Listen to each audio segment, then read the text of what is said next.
Welcome to Season 2, Episode 7 of Chainwheel Diaries, stories about bike travel told by the travelers themselves. I'm your host, Brian Berlin. Today's guest is bike traveler Fletch Dobbs, who took up bike travel in the late 90s and recently completed the adventure cycling Southern Tier route, which starts in San Diego, California, and finishes in St. Augustine, Florida. I believe listeners will enjoy listening to Fletch describe his experience and encourage bicyclers to add a bike ride across America to their bucket lists.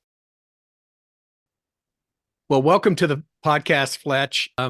You're quite the bike traveler, and a while back, not too long ago, you did the Southern Tier from San Diego to Florida. And I believe it was I've been reading your journals and they're fantastic. And I appreciate that you include so many photographs. That's also helps tell the story. But the Southern Tier is really known by people who understand the Adventure Cycling Association. And it looks like this was an Adventure Cycling Association tour. Is that the case? And it was self-contained. How'd you find it? And, before we get into that, if you allow yourself to digress a little bit, how did you get into bike touring in the first place? I've been a bicycler really all my life. Moved away from spending a lot of time on a bike when my kids were young until they got a little bit older. And I did manage to spend a little bit of time riding with them, but got back into, I don't really consider myself a serious cyclist, but I was spending a lot more time on a bicycle and a lot more deliberate about that in the late 90s. And at that time, I belonged to a club. If I can plug one of the clubs I belong to quickly, it's Please do. Almaden Cycle Touring Club here in San Jose, a wonderful club with endless riding opportunities, and they do a supported tour every year called Sierra to the Sea, which might be of interest to some. But anyway, through an acquaintance, I managed to get involved in that tour, the Sierra to the Sea tour. And on the tour, I met a guy that I have been friends with since this was, I think in 98 or so.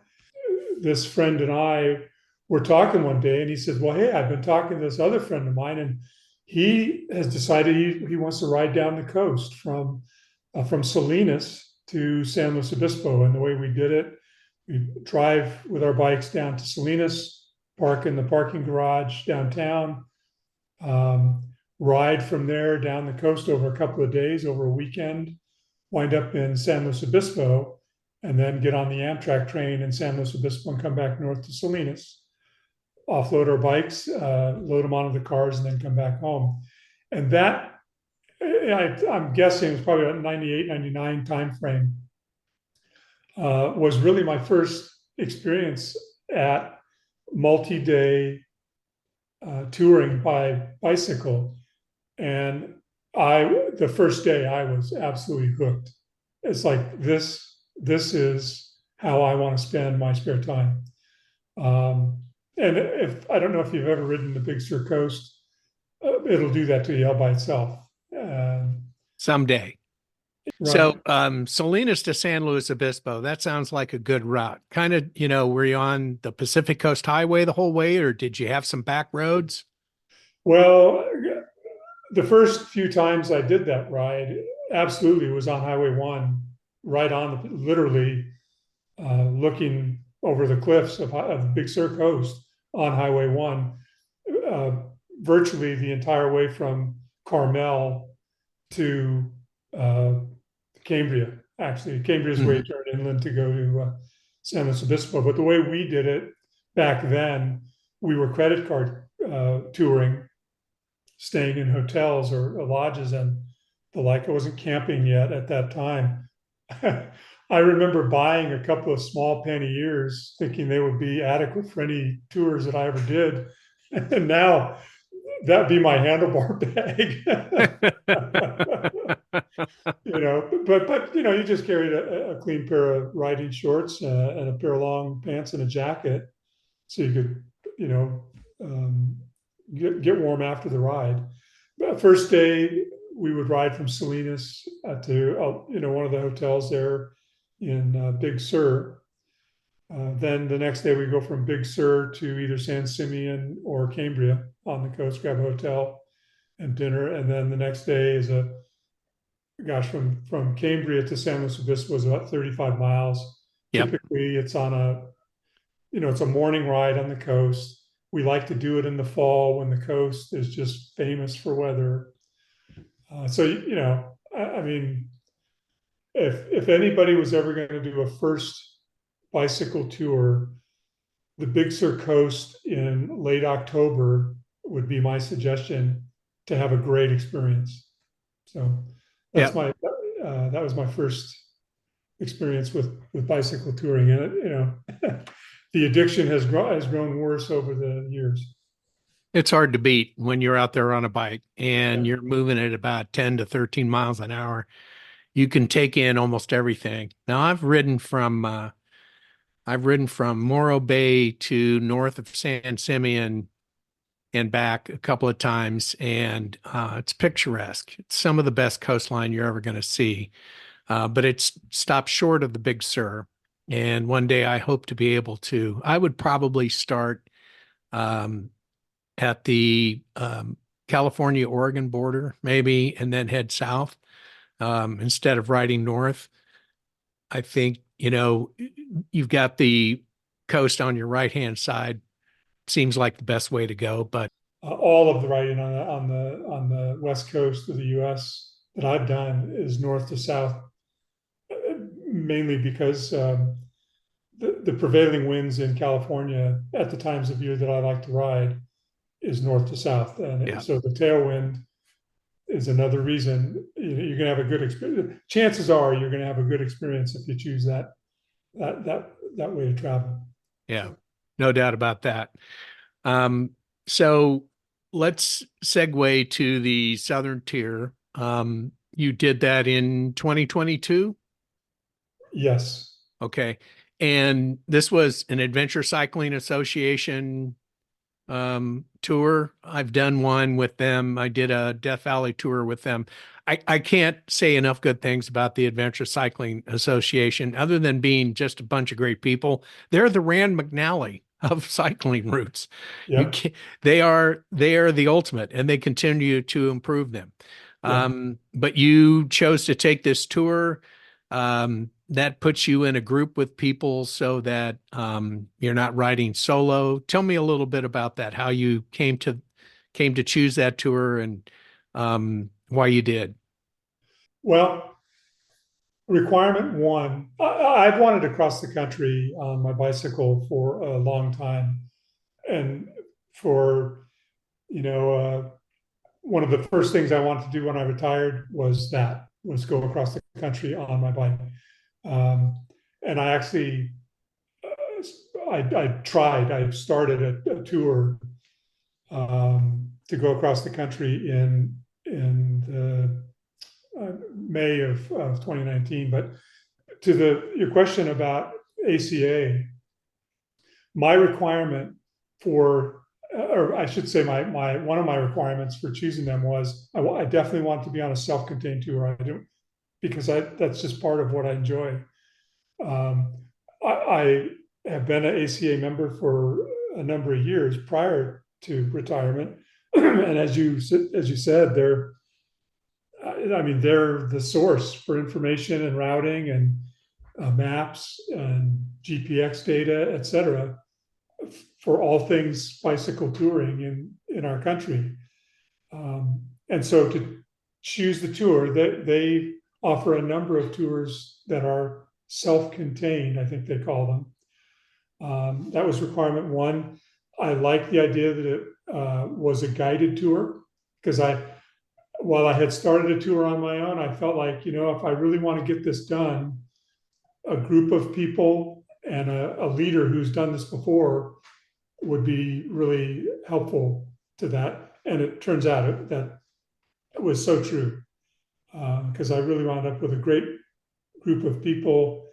And our leader, he absolutely knew the route. He was a great sort of people person, and so I didn't know that at the time. But the point is, a guided tour with a group of people on an established route, I felt like gave me the best chance to be successful riding my bike clear across the country. And I mean, just the thought is a pretty daunting thing to me. And even though I started out on my own one time before, I really wanted to get the whole thing behind me as an experience. So, Well, it is daunting to think about it. And remember, you're on a bike, and so time slows down, distances get further, and you have to deal with a variety of things. And I think that one of the things that I gleaned from your reading your journals is that if you're going to ride your bike any long distance, you're going to have mechanical issues and you're going to have to deal with them. Now, you had a few, but you had a major mechanical issue in New Mexico, yeah. where you had to replace a wheel. Yet you soldiered on and got a U-Haul truck and got to one of the overnight towns in New Mexico and waited for the group to catch up. I found that admirable. You have to deal with these things and you have to have some sort of plan B in order to extricate yourself. But maybe tell us a little bit about how you felt at the time as this unraveled. When I discovered, well, I should say when the tour leader pointed out to me that I had a couple of spokes pulling through my rim on my rear wheel, I was honestly crushed. I thought my tour was over. Mm-hmm. This was not really during the height of COVID, but it wasn't, supply chain issues were still prevalent, and bicycle parts in particular were somewhat hard to come by. And so I was really concerned I wasn't going to be able to find a wheel. Turns out I was wrong. But so initially I felt just absolutely devastated. I thought I'm going to have to go home. And I actually spoke to my wife, and she really helped me deal with my depression, if you will, over thinking about having to come home. And she also ran around up here in San Jose, found a wheel, and made arrangements to ship the wheel to a hotel in Las Cruces, New Mexico. And that long story shorter, I got the wheel, went to a bike shop, had the wheel put on, and the tour group, the ACA tour group that I was with, I went straight to Las Cruces. They took sort of the circuitous route to get there over 4 days. And so that 4 days gave me time to get ahead of them on the route, get my bike repaired. And then when they got to where I was, I rejoined them, and we went along to the rest of the tour. I was committed to this tour, and having something like that happen, the thoughts that run through your mind about how terrible and what am I going to do, and the utter loss of a thought about what I could do, I mean, that was real.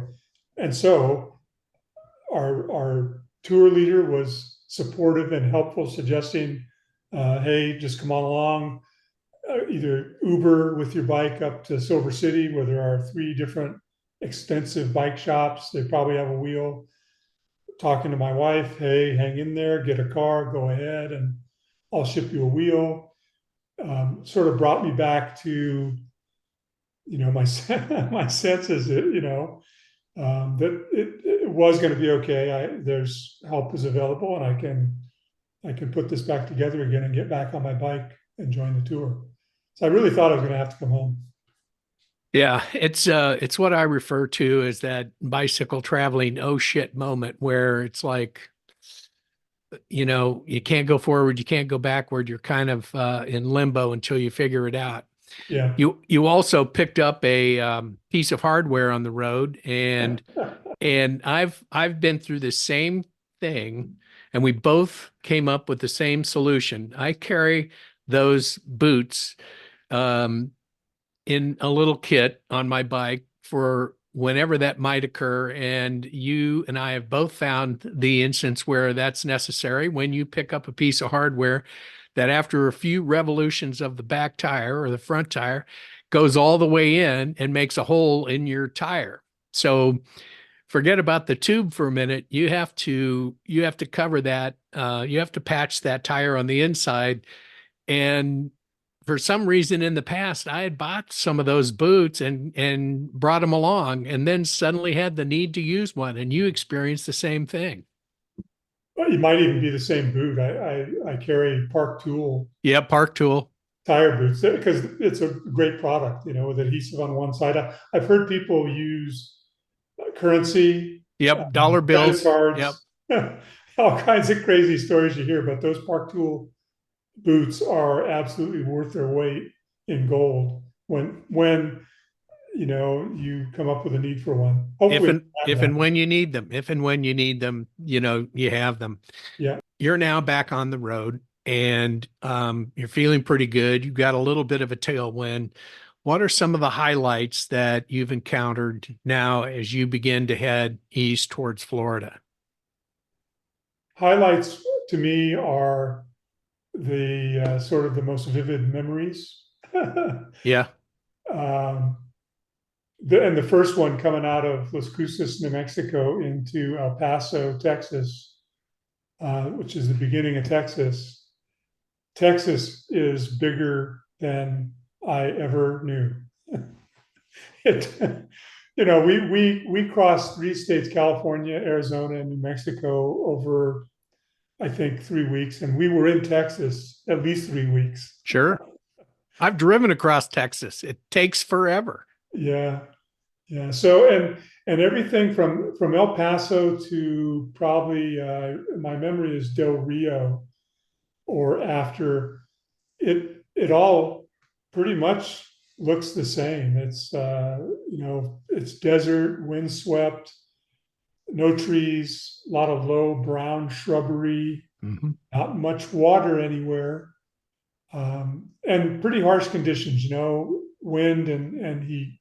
Though we lucked out on that note. Um, the weather wasn't terrible. The wind wasn't too bad. A couple of days it sort of was intimidating, but um, places like Marfa, Texas, out in the middle of who knows where, is this little town with um, it's I think it's an RV resort more than anything called El Cosmico. Um, it's just the wildest, craziest collection of buildings and shelters, and we found a place to camp there. That was something else. The town of Marathon was neat. Uh, Again, because you're riding across nothing, and you come to this little oasis with a beautiful, really nice resort-like hotel where we stayed. Uh, so anyway, and then Texas goes from that nothingness to almost rainforest in parts of it, on the eastern, sort of the southeastern, after the Houston area. As you approach Louisiana, so the contrast in terrain, and also looking back at the really the climbing and the difficulty of the riding in the western U.S. from California through New Mexico. Um, it's hilly, a lot of steep climbs and steep descents. And certainly once you're in Texas, the serious climbing is over. There's still a lot of climbing, and there's some challenging climbing too in the hill country through central Texas, but nothing like the West. But the city of Austin was terrific. The parks that we stayed in Texas were really cool. Um, when you get into Louisiana, I mean, we had some great experiences in there. And Baton Rouge, we stayed at a really neat place, and it was a bike hostel where they actually catered to large groups of cyclists.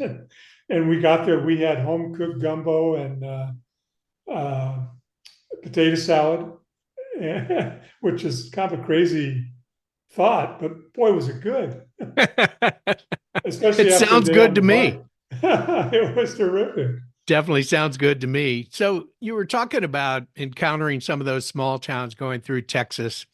And one of the things I think of is I grew up in Kansas and there was no interstate when I was a kid. It was Highway 24, Highway 40.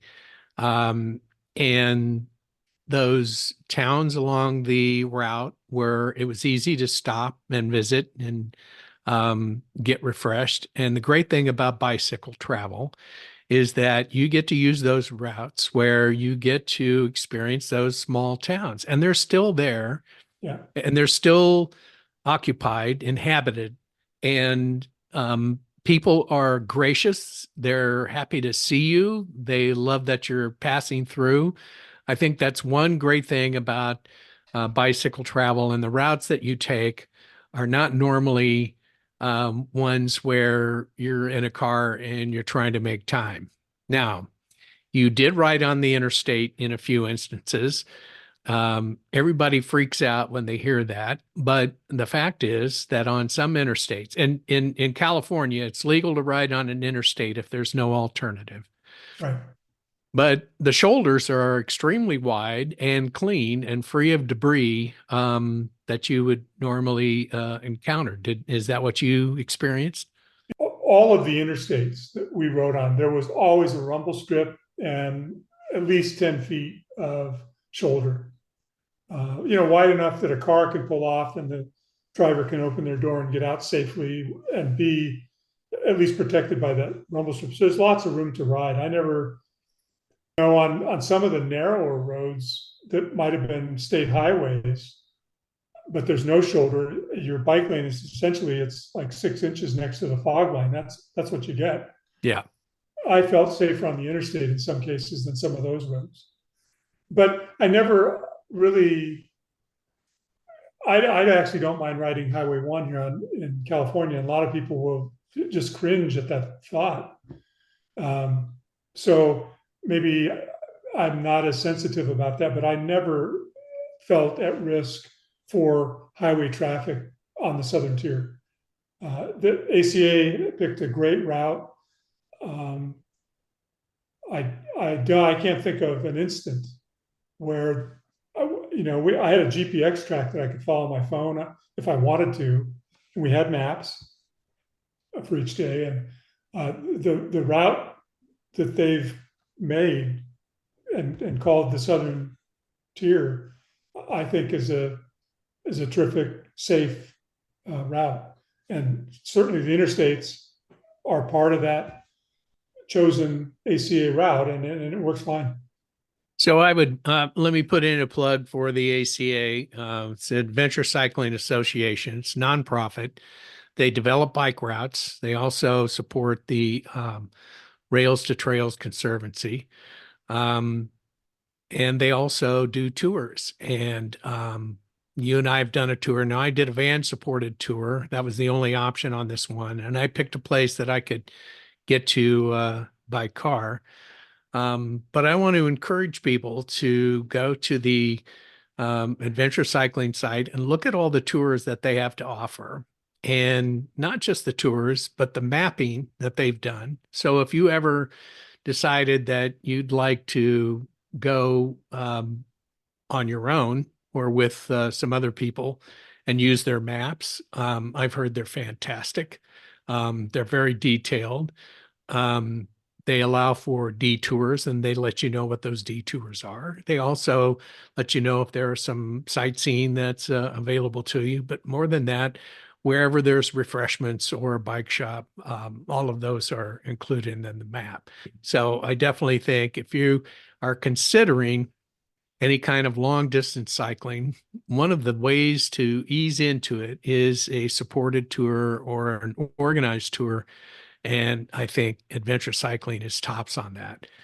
All right, Fletch, you've left Louisiana. Now you're heading east. And I feel like once you've passed Louisiana, you feel like you're getting there. Yeah, no doubt. We wound up going through Louisiana over, I don't know, 4, 5, 6 days most. And Alabama and Mississippi, we were across in a couple, a day each probably, for the most part. And then you have I don't know, a little over a week, 9 or 10 days to get across. Maybe it's more than that actually, but it's fully a week and a half or more to get across all of Florida, the Panhandle, and then out to the coast. I remember we stopped in Pensacola and took a day off in Pensacola, and that's the training base, the home base of the Navy's Blue Angels Yes, it is. demonstration flight team. And I don't know if they practice every day, but it worked out that they were practicing on our day off. So there's a place near where we stayed in Pensacola where we rode. I don't know, it might have been 5 miles out to this point, and we were able to watch the Blue Angels train, which was really fun. And Pensacola is a great stop. It's a great little town. All right, destination reached. Where's the end point in Florida? Where did you land and where'd you dip your tire? St. Augustine Beach, St. Anastasia Beach in St. Augustine, Florida. Okay. The town is St. Augustine. The beach was Anastasia Beach.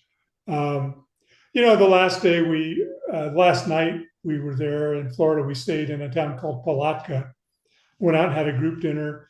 And the next day, I think we rode 30 something miles from Palatka to St. Augustine. And I never knew this. And Florida's another place I'm so glad I went because, you're on a bicycle, you get to see these places up close and personal. Texas, really, Louisiana and Florida, Alabama, and Mississippi too, but to a lesser extent, all those places where the route goes were so different from my preconceived idea of what it was going to be like to be in Texas or be in Florida. Just amazing. Florida is a great place to ride a bike.